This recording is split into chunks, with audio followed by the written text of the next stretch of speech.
大家好，我是萨姐，今天来做一款超好吃的盐烧蛋糕。在戚风蛋糕的基础上抹上了盐烧芝士酱，再次烘烤后的蛋糕表面充满了焦香味，加上细腻松软的蛋糕体，回味无穷。今天做的是2个4寸的戚风蛋糕，这个配方也可以做一个6寸的蛋糕。准备2个大号的鸡蛋，连壳大约65克左右，分离蛋黄和蛋白，倒入牛奶和植物油，不断搅拌1到2分钟，充分的乳化。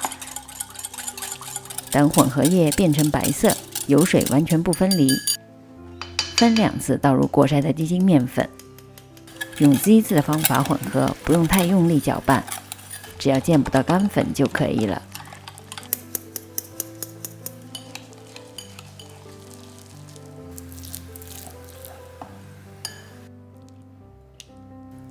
加入蛋黄混合，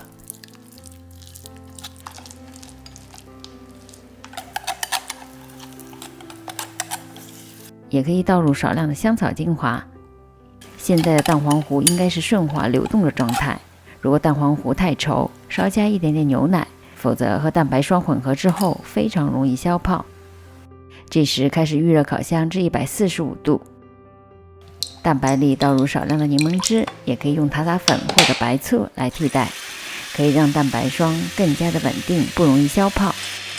先中高速打发，空气大量进入之后，形成了很多大气泡。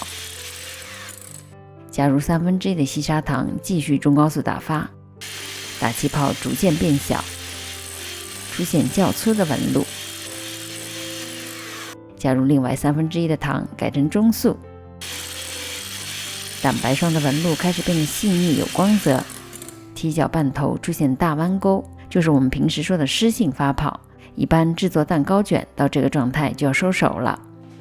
加入剩余的糖，改成低速，蛋白霜出现很有层次细腻的纹路，踢搅拌头出现直立的状态。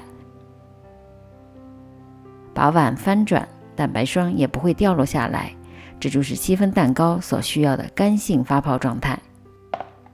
接下来的步骤如果混合不好，就非常容易消泡。先把少部分的蛋白霜倒入蛋黄糊里，用翻拌的手势由下至上的翻搅，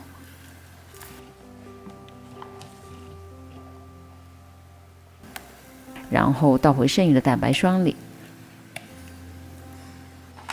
如果在翻拌的过程中蛋糕糊出现很多气泡，就说明正在消泡，通常这是因为蛋白霜打发不够稳定，或者蛋黄糊太稠引起的。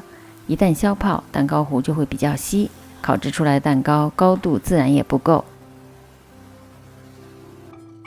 准备2个4寸活底的戚风蛋糕模具，由于4寸模具高度稍微矮一点，倒入蛋糕糊大约8分满。如果是6寸标准的模具，7分满就可以了。轻震1到2下，或者用牙签划几下去除蛋糕糊里的小气泡。放入烤箱的中下层145度，先烤40分钟，然后升至160度烤5到6分钟。取出之后震去热气，倒扣在架子上放凉，等蛋糕完全放凉之后就可以脱模了。现在就来做一个盐烧芝士酱，非常的简单。把黄油、车达芝士片、奶油和糖一起小火加热，融化成糊状。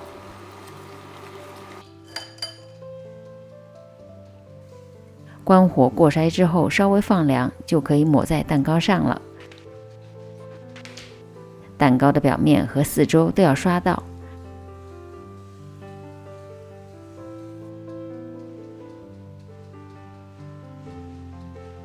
留在烤盘上多余的酱擦干净。喜欢吃杏仁的，还可以撒点杏仁片在表面。预热烤箱至195度，如果烤箱可以调节上下火，上火210度，下火160度，烤制6到8分钟。看到表面焦黄，便可以取出。我还用同样的配方做了一个6寸的蛋糕，其他步骤都完全一样。这个蛋糕刚烤出来的时候非常诱人，无论是热着吃还是凉着吃都相当的好吃。浓浓焦香的芝士表面，配上细腻松软的蛋糕体，吃多少都不会觉得腻。大家在家做完之后，可以发作业到我的 Facebook。如果您喜欢我的视频，离开前别忘了订阅、点赞和按下小铃铛。我们下集再见。